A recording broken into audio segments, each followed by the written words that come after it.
Okay, so what park was this? Paco. Paca. Pua'a. Pua'aka'a. Pua'aka. And what does it mean? Rolling pig. Rolling pig. Good Good, memory, guys. hon. Good. How did you remember that?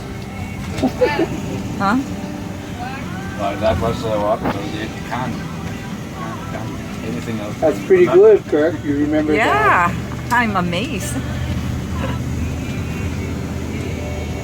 Pua'aka. Pua'aka'a. Over here to your right, this is called a lava tube.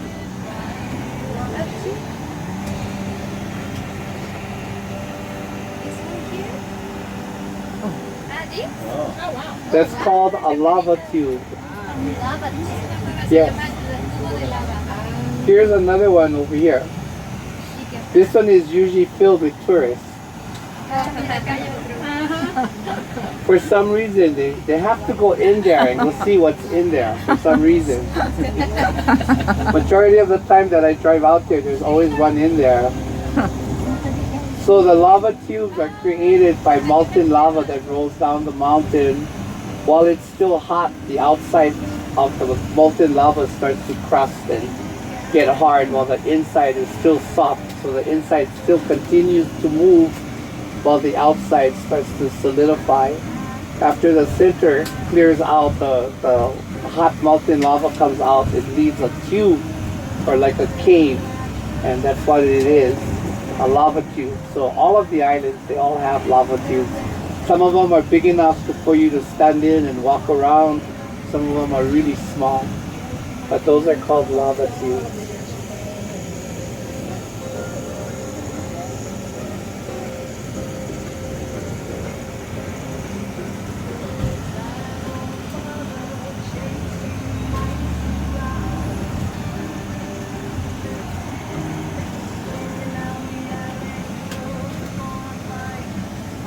So in the Hawaiian culture, they had this celebration every year. It was called the Makahiki.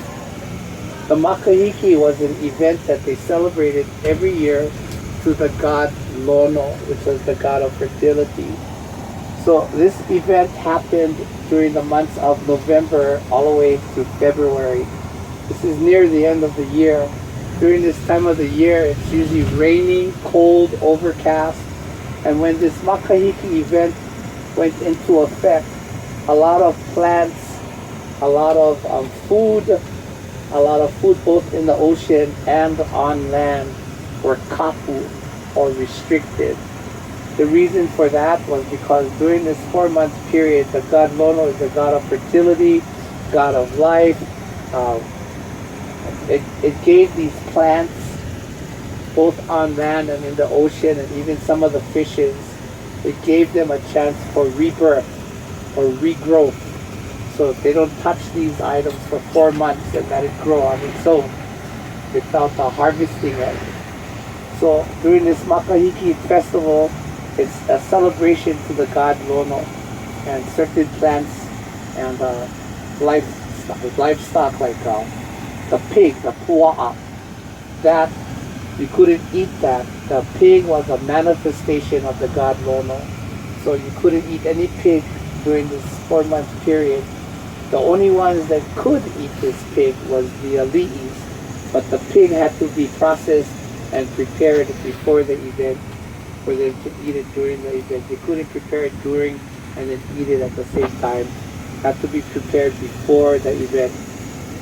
And it was a very big celebration to celebrate the god Lono for life and everything on earth, and giving some other plants the chance to regrow and become strong again during the 4-month period.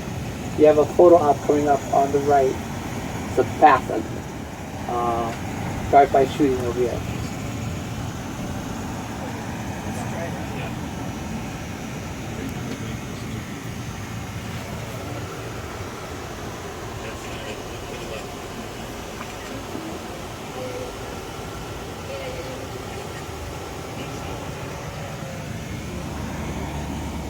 You guys got it? Yeah. Okay, good. I don't know. That's one way to travel. So the Makahiki was a religious event. Not only was it a religious event, this was also during the time of the year that the king would go around and collect taxes. So the king would go into each village, and before he could even enter the village, he had to send a runner to let the villagers know that the king was coming. And then after the runner came, there was a bearer. This bearer carried a staff about maybe 14 feet long. It was a very tall staff. At the top of the staff, there was a crossbar on the top. On each side of the crossbar, all the way down to the hands of the bearer, there was two long white sheets of papa. The white symbolized the god Lona. And so these two long white sheets, they look like sails. They'd be able to be recognized by the villagers when they saw the sails coming. They knew that the king was coming to collect taxes. So in the villages, they would build a small little temple, maybe about 4 feet high, and then on top of this temple would be the image of a puaha, or a pig, the head of the pig. The head of the pig would stare up into the sky like it's staring to the gods. It was made out of wood or stone, and then this symbol or altar is where the people would come and bring their taxes. So the type of taxes they brought, if you were a fisherman, the best fish that you caught, you would bring the fish to this temple. The kahunas, or the high priests, are the ones that would collect all these items at the temple. If you were a farmer, you brought your best produce over here and brought it to this temple. All of it is for thanking the king, the chief, for taking good care of them and watching over them. At the same time, the people pray for longevity for the king and for his health and for him protecting the people. So during this 4-month period, in the beginning is when they did the taxes. First they did a lot of prayers and chanting to the god Lono before they did the taxes. After they collected taxes from the people, then they would have Makahiki games. Makahiki games were designed to keep the warriors fit, as war was also prohibited or kapu. So during this 4-month period, there was absolutely no war. Nobody could fight each other. They all had to stop fighting for the 4-month period in celebration of the god Lono. Coming up at this bridge, this area that we're in, it's called Nahiku. Nahiku. At the bottom of the road to our left, it takes you down to Lower Nahiku village, all the way down to the ocean. This is where my father was born, down in this area called Nahiku. Also in Lower Nahiku, Alexander and Baldwin built a rubber tree plant factory in Lower Nahiku. The idea, and they also planted a lot of rubber trees in this area, and the goal was to develop rubber that they could sell to the government. But the quality of the rubber wasn't good enough, so they gave up the whole idea about trying to make the rubber, even though they've already grew hundreds of rubber trees down there. They made no rubber with those trees. Also in Nahiku, a well-known celebrity by the name of George Harrison owned property down there in Lower Nahiku. So George Harrison, when he moved out here to Hana, the people were so excited to have him over here that they welcomed him in open arms. They even threw him a luau, a party. But there was one thing that George Harrison asked the people. What do you think it was?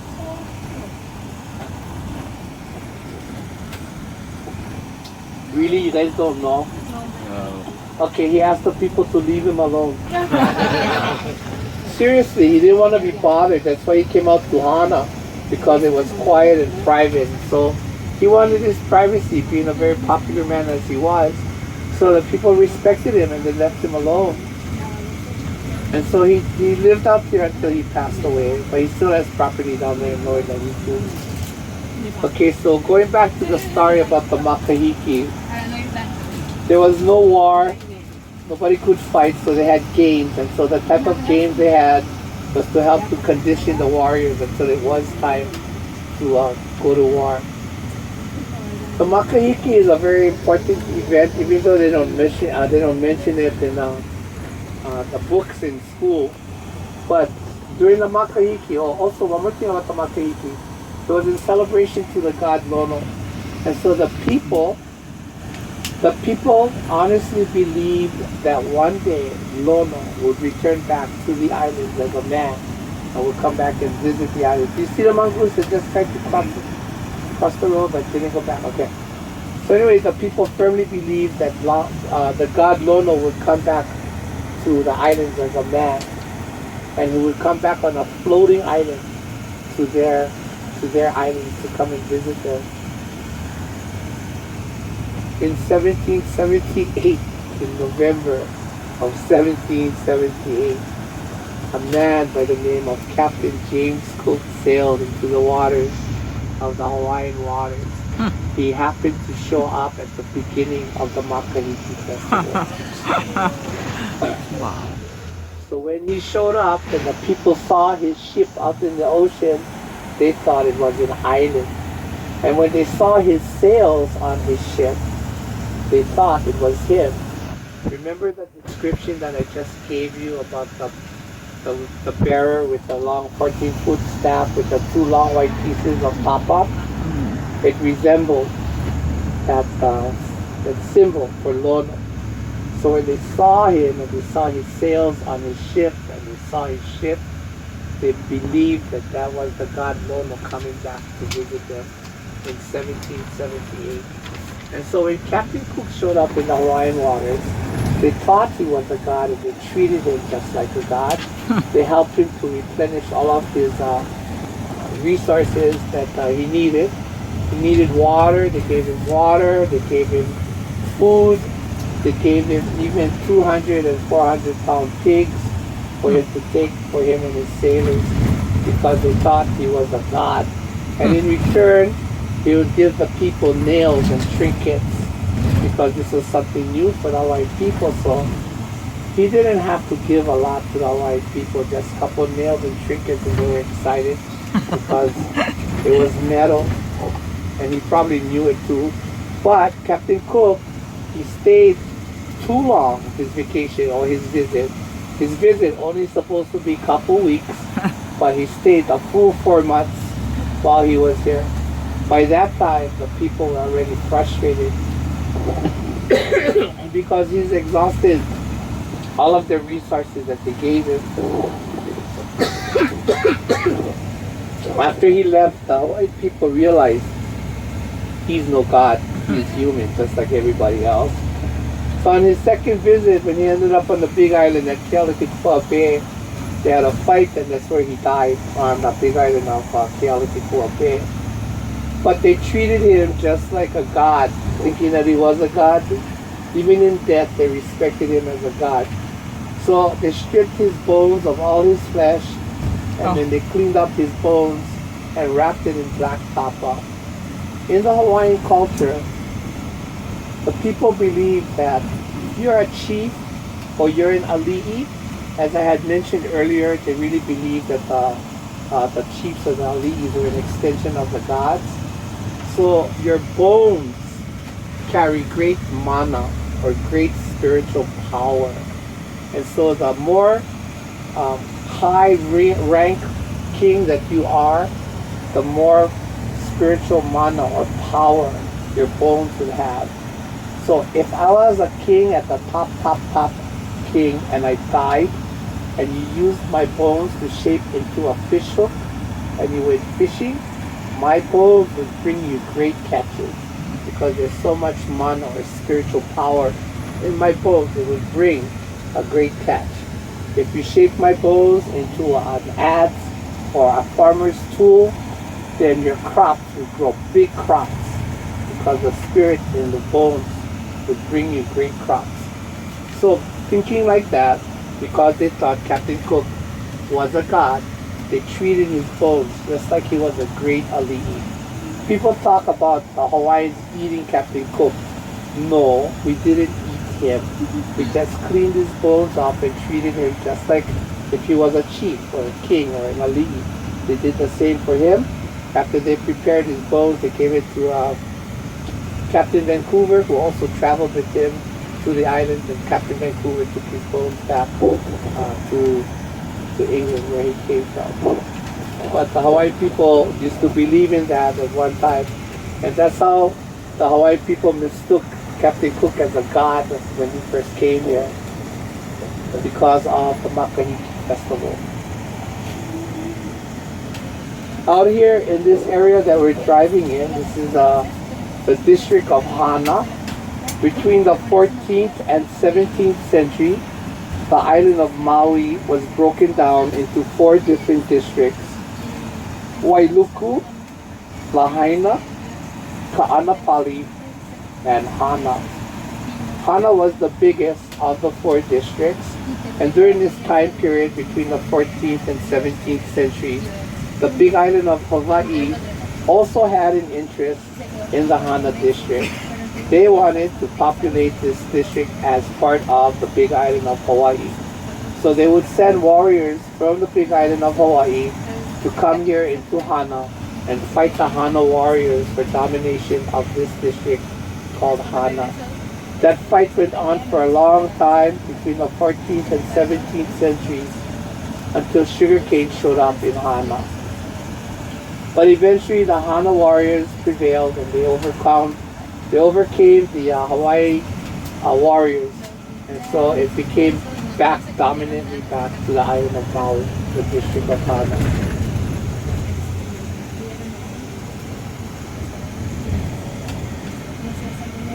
In about 1825 is when they started sugarcane out here in Hana. Population was about 35,000 at that time. When they started sugarcane out here in Hana, Hana started booming. From one sugarcane mill, they had 6 sugarcane mills out here in Hana. With those 6 sugarcane mills, the population boomed out there. A lot of people lived out here. They had a lot of shops, restaurants, at least 3 theaters out here in Hana. And so that went on for a while. And when they harvest their goods, they take it down to Hana Bay, where they had a port there, and ship it out from the Hana Bay area. So it became a very, very popular district out here in Hana. And that went on for a while until about 1930s, 1940s. And then after a while, big businesses were happening in central Maui. So one by one, the sugarcane mills out here in Hana started to close. As they started to close, more people, the population in Hana, started to move to central Maui because business was booming in central Maui. So people were going where there was business for them to survive. So a lot of them moved out to to Kahului, central Maui area. Another reason why they moved out to the central Maui area, when we left breakfast this morning and I was explaining to you about the sugarcane mills and also about the Pu'unene sugarcane mill, I also told you guys, look to the right, this is Kahului, and these are the homes. And these homes started out with Dream City. So Dream City was created by Alexander and Baldwin during this time period, about the 1930s, 1940s. Alexander and Baldwin were clearing up some of their sugarcane fields and building homes on their sugarcane fields. These homes, in the beginning, were built with the intent of allowing immigrant workers to finally get a chance to own their own homes in these islands. All these times, they've been living in camps just outside of the sugarcane fields. But now Alexander and Baldwin is giving them a chance to own their own home and land, property on Maui by building homes on these sugarcane fields. And so the homes started at $5,000 to $9,600. So it came with the house and land. And to be eligible for these properties, all you have to do is put $500 down as a deposit and $50 a month, your payment on your property. So with an offer like that, a lot of the workers, plantation workers out here in Hana, out there in the Haiku area, also in Paia, all started to move to Central because now immigrant workers are giving a chance to own their own homes in Dream City. As a result of that, the population in Hana started to die down. And with that, about the mid-1940s, a man by the name of Paul Fagan, who was a rancher on the island of Molokai, came to visit Hana. Oh, barbecue. And when he visited Hana, he was so impressed, he loved it. So what Paul Fagan did was buy property out in Hana. And then he hired whatever Hana residents were available, he hired them to go out into the sugarcane fields, clear off all of the sugarcane in those fields, and plant grass.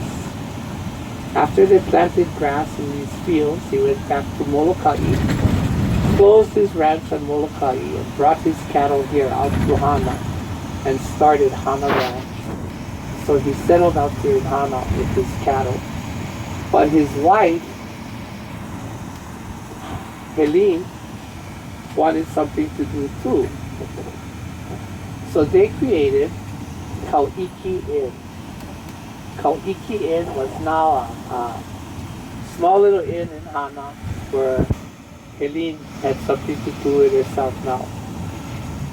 So Kauiki Inn, eventually, by new owners, the name changed to Heavenly Hana Maui Hotel, and then again, name change to Hana Hotel, and then it changed one more time to Travasas, which is the name of the hotel today. But while it was under the name Kauiki Inn, so now Paul Fagan has a ranch, and now he has an inn. So how is he going to get people to come all the way out to Hana and come see his inn out in Hana? Well, Paul Fagan wasn't no ordinary man. The guy was rich. And Paul Fagan owned a baseball team called the San Francisco Seals. And in 1947, the San Francisco Seals won a pennant. In reward for their win, Paul Fagan sent for the San Francisco Seals to come out to Hana for a spring training camp out in Hana. So when the San Francisco Seals traveled out to Hana, they traveled with reporters. During that time, reporters would travel with baseball teams to keep a documentation of where they went, what they did, and so forth. And so when the San Francisco Seals came to Hana, they brought with them their reporters. This property over here to our left is Jim Neighbors. Jim Neighbors owns property out here. God bless his soul, he passed away already. But Jim Neighbors also owns a macadamia nut ranch out here. And he does very well with his macadamia nut ranch. They harvest and send it over to the Big Island for macadamia nut chocolate covered candy. So he still has property out here, and he's partly taking care of the property while they're out there. So when San Francisco Seals came to Maui, they brought their reporters. So the reporters, when they came to Maui, they wrote all of these glowing reports about Hana, how beautiful Hana is, and how tranquil and quiet, and the flowers are so pretty. It's almost like heaven. Beautiful, heavenly Hana. Okay, so you guys catch the word they would use. Heaven.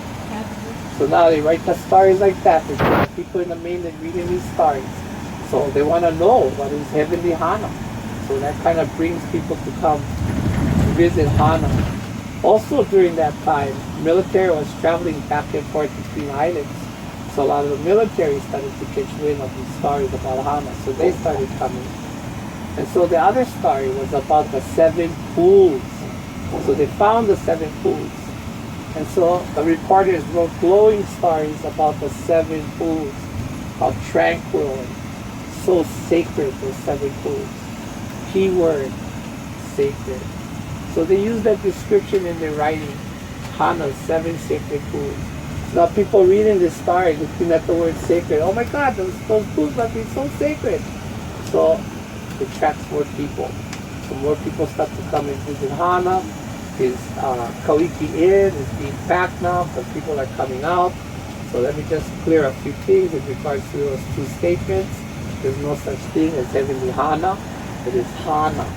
The word Hana means work. Okay? But they used the word heavenly, so people came because they thought it was heavenly, so they came. Okay? And then they used the word sacred in the description of 7 sacred pools. So some people thought that it was one of those blessed pools that you have to swim through to wash all your sins or things like that. So that's another reason why people started coming, because of the saying 7 sacred pools. It is no longer called 7 sacred pools. It is called Ohio Gulch State Park. So we try to eliminate those illusions of it being heavenly or it being sacred. That's why they no longer use those words anymore.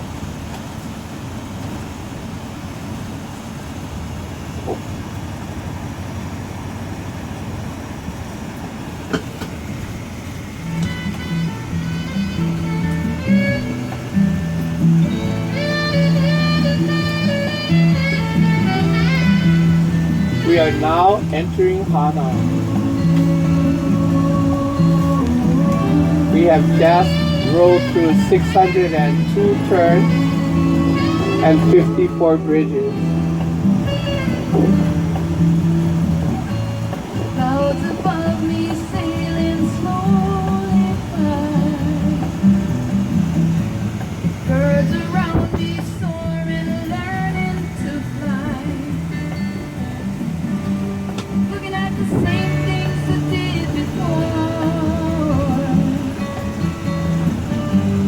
Since I met you, nothing's the same anymore. Flowers blooming, tossed and said to the night.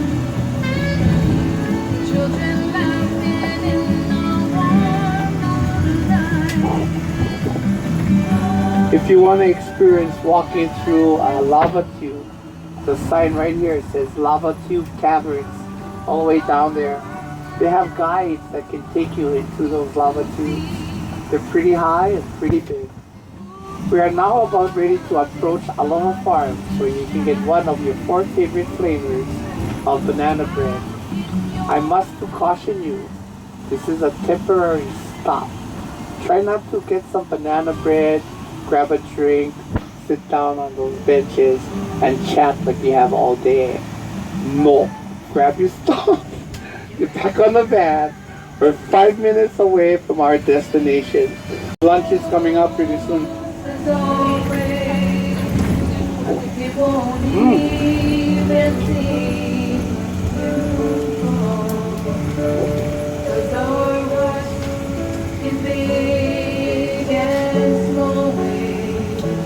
Oh, this is Hana.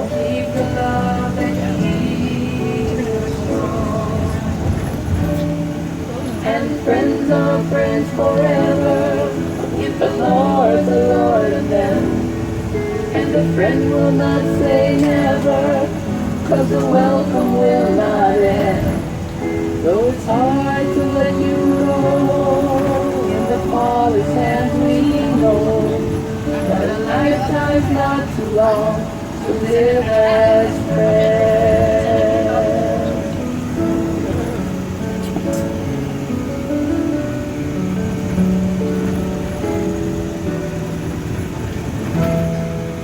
With the faith, the love, and thanksgiving, springing from the hope we know. The park is located at the bottom of this road, but if you'll notice the homes on the left and right, the residents keep their yards really clean and very well trimmed, so it can sometimes be mistaken as part of the park. So sometimes tourists will drive down here, they'll look at these yards mistaking it for the park, and they'll pull in the side and go in the yard and have lunch. But these are all private resident homes on the left and right. Thank you. And friends are friends forever. It's the Lord of them. And the friend will not say never, 'cause the welcome will not end. Though it's hard to let you go, in the Father's hands we know that a lifetime's not too long to live as friends.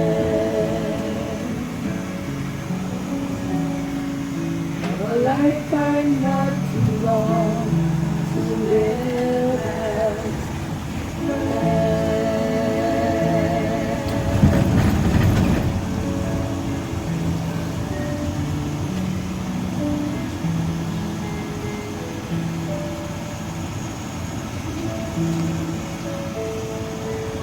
Oh, by the way, you guys notice the pineapples that they're growing over there at the Aloha Farms? Yeah. Isn't that nice? Yeah. Okay, so let me tell you a fun fact about pineapples.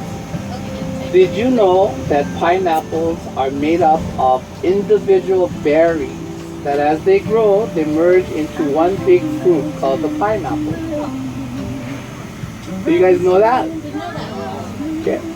So when you look at the pineapple and you see that hexagon type of design that's on the front of the pineapple, that's a berry. So for verification and validation, please go to youtube.com and pull up how does a pineapple grow. And it'll show you a video of how a pineapple grows from the beginning all the way up to maturity.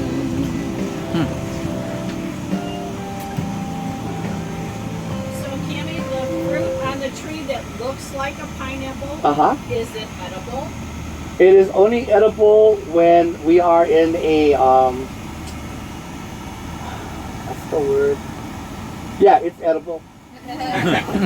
No, when we're under famine. So during the time that they had the Makahiki festival, because there were so many different plants and foods that were kapu, not able to eat, it was a famine time, a time of famine. So the weather was pretty bad during that time of the year. They could only eat certain plants or foods, and a lot of them was actually restricted again because you had to give it time to replenish itself.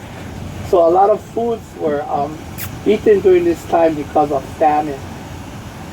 And so this plant, the one that's on the lauhala tree, you could eat that during the times of famine.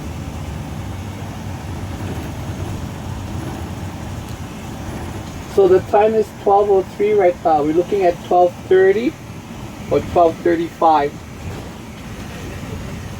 12:35, you're gonna spend a half hour over here.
How shall we go down? Yeah, we can.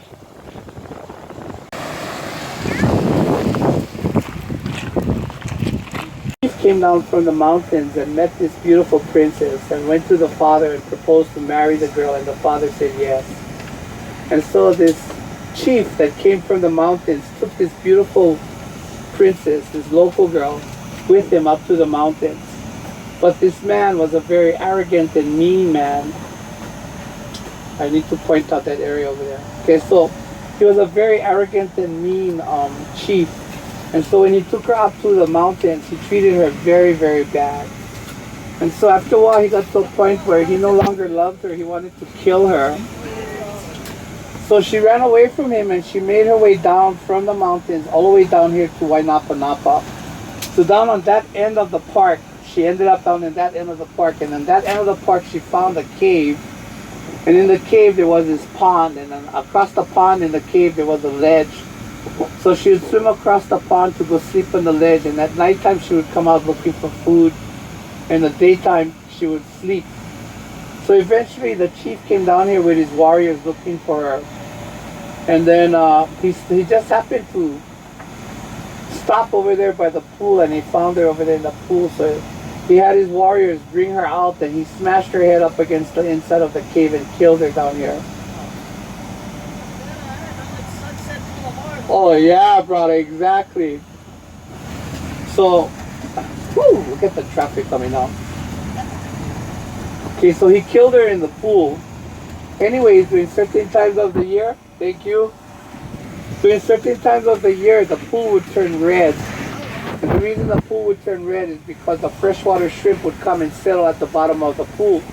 And the freshwater shrimp was red shrimp, so it would make the pool turn red.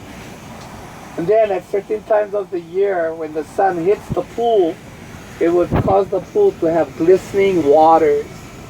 So the name of Wainapa Napa means glistening waters, and it's in reference to that pool or that cave where the princess went to hide and where she was found by her mean and arrogant husband who killed her in the pool. And that's why it's called Wainapa Napa. It's in regards to that story about the girl. But about 2 years ago, a local guy, a boy, and I've known that story for years. And so when I was doing my training with this company, I noticed that they never mentioned the princess. So when I got back and I spoke to my managers, they said, yeah, they don't mention the princess anymore. So they just mention about Black Sand Beach. So I said, is it okay if I mention the story about the princess to my passengers when we drive away from Wainapa Napa? And they said, yeah, that would be the best time to do that, is when you're driving away. And so the reason I tell you the story as we drive away, because some people, no matter what you tell them, if I told you the story before you guys got out of the van, you had a half hour to go look for that cave. Okay? Yeah. So I wait until you guys come on my van so I can tell you as we drive away. The word is niele. Say the word niele. Miele. One more time, niele. Miele. And the word means nosy. So, if I told you guys will go be niele and go look for the pond. So I have to wait till you get back to tell you the story, so you guys don't go be niele. Okay? So by the end of the day, I'm going to ask you what that word means. Niele. Cozy. It Nosy. means nosy.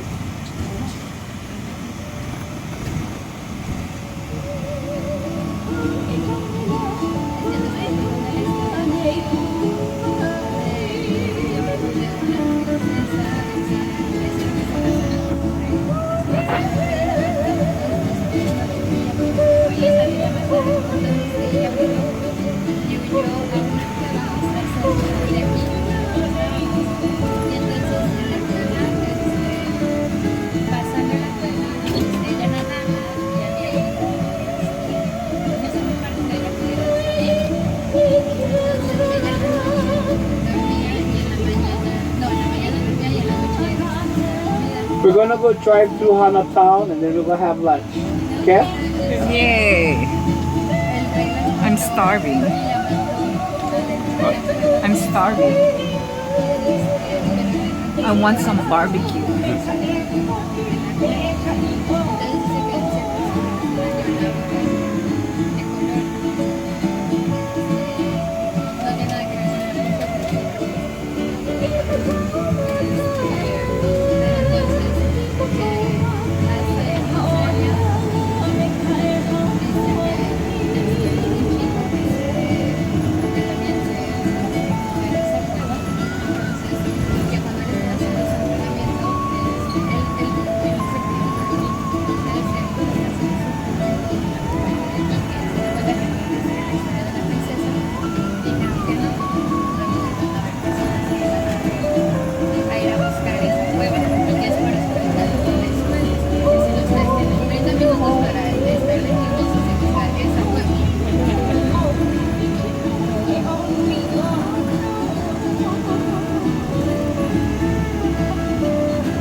Up here on the right is the Hana Health Center.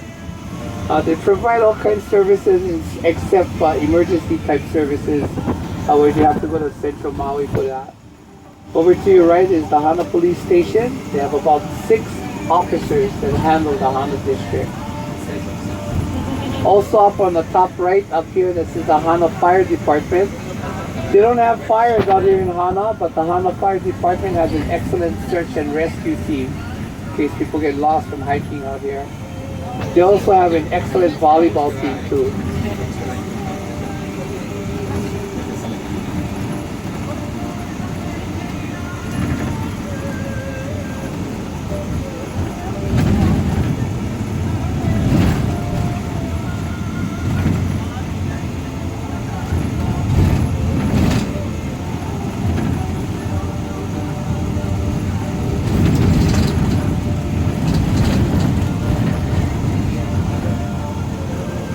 Over here to your left are the cottages if you want to stay out here in Hana.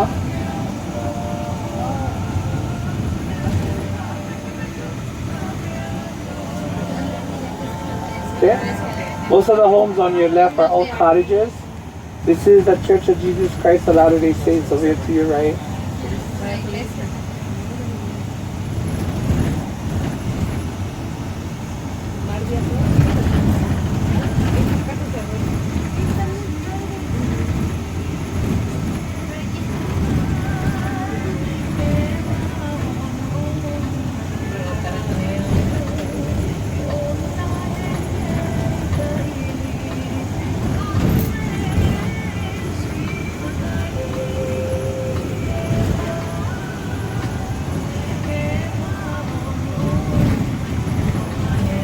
Coming up on the right is the Hana Museum. The Hana Museum is a private non-profit organization. They open about maybe 3 times a week. The big mountain to your left, that's called Kauiki Hill. When the Hawaiian warriors from the big island of Hawaii was coming over, the Maui warriors used to go out there on the mountain to look over to the right to see if they were coming or not. This is Hana Bay.